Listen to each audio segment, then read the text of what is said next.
मोहम्मद जायसी, कुतुबन मंजन मुसलमान कवि थे और उनकी शैली थी क्या?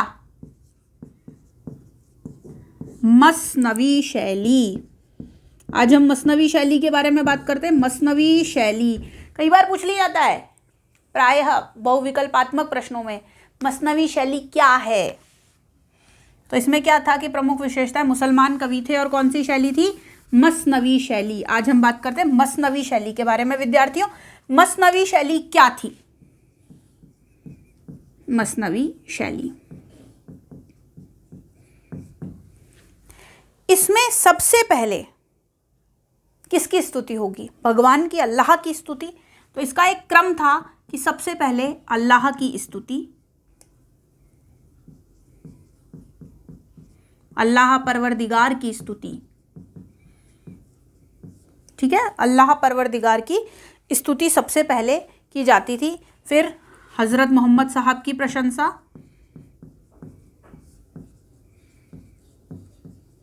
हजरत मोहम्मद साहब की प्रशंसा, है ना, ये इसकी दूसरा स्टेप था, इसका दूसरा पायदान था।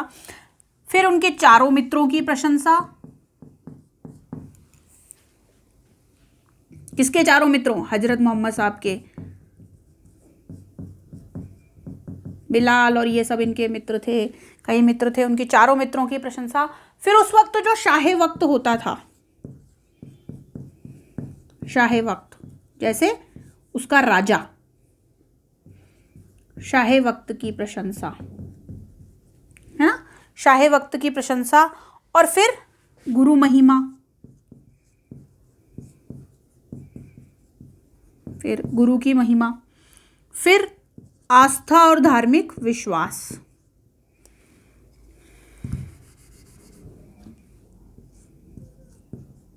आस्था और धार्मिक विश्वास, ये एक क्रम था उस शैली का। मसनवी शैली में सबसे पहले क्या थी? अल्लाह की स्तुति। मलिक मोहम्मद जायसी के पद्मावत को देखिए, में सबसे पहले अल्लाह की स्तुति है। फिर हजरत मोहम्मद साहब की प्रशंसा, हजरत मोहम्मद साहब की प्रशंसा की गई है। फिर उनके चारों मित्रों की प्रशंसा की गई है। फिर शाहे वक्त की प्रशंसा की गई है। जैसे कि मैं एक उदाहरण दे रही हूँ, पद्मावत में शेरशाह सूरी शाहे वक्त थे, वहाँ के उस समय के तत्कालीन शहनशाह थे, राजा थे, तो उनकी प्रशंसा पद्मावत में की गई है। फिर गुरु महिमा, जायसी की रचनाओं में बार बार शेख मोहिदी नाम आया है। तो शेख मोहिदी मलिक मोहम्मद जायसी के गुरु थे और पद्मावत में उनका जो बार बार वर्णन मिलता है, गुरु की महिमा गाई है उन्होंने। और फिर आस्था और धार्मिक विश्वासों का भी मत मिलता है। और फिर उसके बाद जो है कथा का प्रारंभ, फिर कथा का प्रारंभ होता है। ये 7 स्टेप हैं इसके, फिर से देख लीजिए। सबसे पहले अल्लाह की स्तुति होती है, फिर हजरत मोहम्मद साहब की प्रशंसा होती है, चारों मित्रों की प्रशंसा होती है, शाहे वक्त की प्रशंसा होती है, फिर गुरु की महिमा होती है, फिर आस्था और धार्मिक विश्वास का वर्णन किया जाता है, और फिर कथा का प्रारंभ होता है। पद्मावत के समय शाहे वक्त चूंकि शेरशाह सूरी थे तो उनका वर्णन है। गुरु की महिमा जायसी के गुरु शेख मोहिदी थे, इसलिए उनका वर्णन है पद्मावत में, है ना। अब हम, ये हुई हमारी पहली विशेषता कि मुसलमान कवि हैं और मसनवी शैली है। अब देखिए दूसरी एक महत्वपूर्ण विशेषता है कि इन्होंने हिंदू कथाओं का सहारा लिया है, हिंदू कथाओं का इन्होंने सहारा लिया है। और एक इन्होंने क्या किया है कि जो इनके काव्य हैं, जो इन्होंने लिखा है, प्रेम कथाओं का जो वर्णन इन्होंने किया है वो प्रायः नायिकाओं के नाम पे किया है। तो दूसरी विशेषता हुई, पहली विशेषता हुई मुसलमान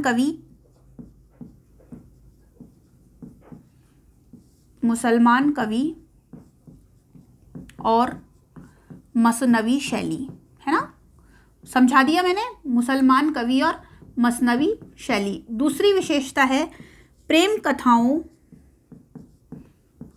का नामकरण किसके आधार पर है? नायिकाओं के आधार पर।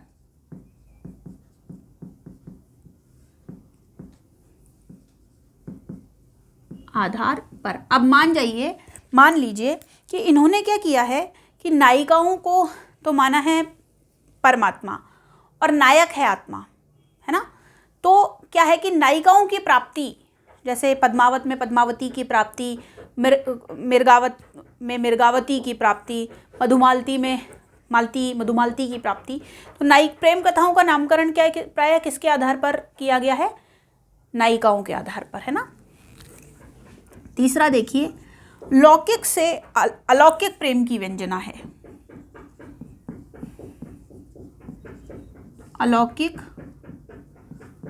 प्रेम की व्यंजना, कौन से प्रेम की व्यंजना, अलौकिक दिव्य प्रेम की व्यंजना ये लोग करते हैं और ये मानते हैं कि जो आत्मा है ना, आत्मा और परमात्मा, जो हमारे संत कवियों ने माना था कि आत्मा, कुछ भी मान लीजिए, आत्मा परमात्मा, इसमें नायक जो ढूंढता है वो है आत्मा और नायिका है, विरहिणी है, वो है परमात्मा। क्योंकि इसमें नायक किसको चाहता है, नायिका को। और जो ज्ञानाश्रयी काव्यधारा था उसमें बिल्कुल उल्टा था, उसमें आत्मा नायिका थी, इसमें जो है आत्मा क्या है, नायक है ना। इसमें आत्मा नायक है और परमात्मा क्या है, नायिका।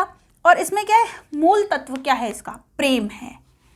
प्रेम क्या है, सूफी काव्यधारा का मूल तत्व है। जब मैंने पहले आपको शुरू में बता दिया कि आचार्य रामचंद्र शुक्ल ने इस काव्यधारा का नाम प्रेमाश्रयी काव्यधारा महज इसलिए किया कि प्रेम इस काव्य परंपरा का मेरुदंड है।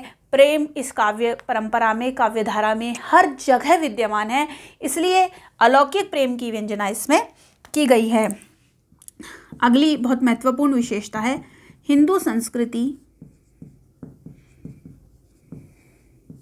और परिवेश का वर्णन। इन्होंने कौन सी कथा ली है पद्मावत में, या जो कथाएं ली हैं वो हिंदू वातावरण की हैं, हिंदू परिवेश का वर्णन है। पद्मावत में एक बहुत बड़ा खंड है मानसरोदक खंड, और उस मानसरोदक खंड में मानसरोवर का वर्णन है। प्रायः लोक विश्वासों का इनमें वर्णन है कि जैसे हम पद्मावत को आधार बना के बात करते हैं, तो ये है कि पहले उसमें नायक मर जाता है, लेकिन उधर से शिव पार्वती गुजर रहे होते हैं और उसे आशीर्वाद दे देते हैं। तो किसका वर्णन है, हिंदू संस्कृति और परिवेश का वर्णन है। चूंकि इस्लाम के सिद्धांतों का सरलीकरण करके हिंदू जनता में फैलाना था, हिंदू जनता में उसको लाना था, इसलिए इसमें किस कथा का वर्णन है, हिंदू कथाओं का, और हिंदू संस्कृति और परिवेश का वर्णन है। हीरामन तोता की हम बात करें, चित्तौड़गढ़ की हम बात करें, अगर पद्मावत को लेते हैं, ठीक इसी तरह कुतुबन की मिर्गावती की बात करें, या मंजन की मधुमालती की, या मुल्ला दाऊद की चंदायन की, तो हिंदू संस्कृति और परिवेश का वर्णन। अगला देखिए,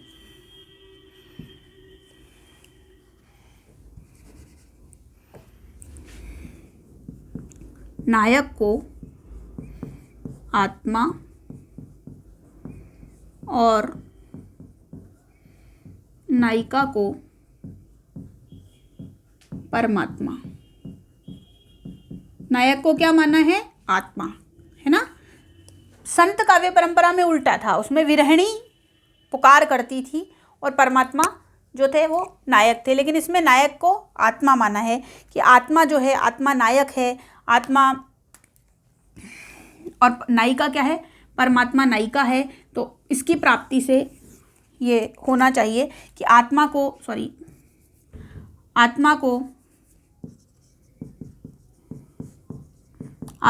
नायक और परमात्मा को नायिका, है ना।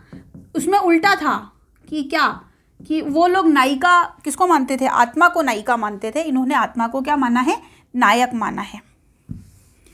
अगला देखिए, इसमें प्रतीक योजना भी है।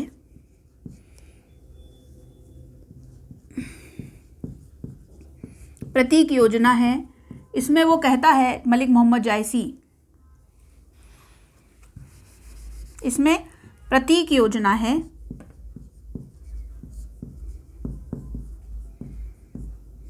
वो कहता है, नवम पौरी 10 दसम द्वारा, तापर बाज राज घड़ियारा। 9 पौरी है और 10 दसम द्वारा है, उसके ऊपर जो है वो राजा का घड़ियाल लगा हुआ है। ठीक उसी तरह हमारे जो शरीर हैं उसमें भी मूलाधार, सहस्त्रार्ध करके 9 चक्र हैं, और फिर जब जाके आत्मा की ज्योति मस्तिष्क से फूटती है तो हम जो है वो हमें ज्ञान की प्राप्ति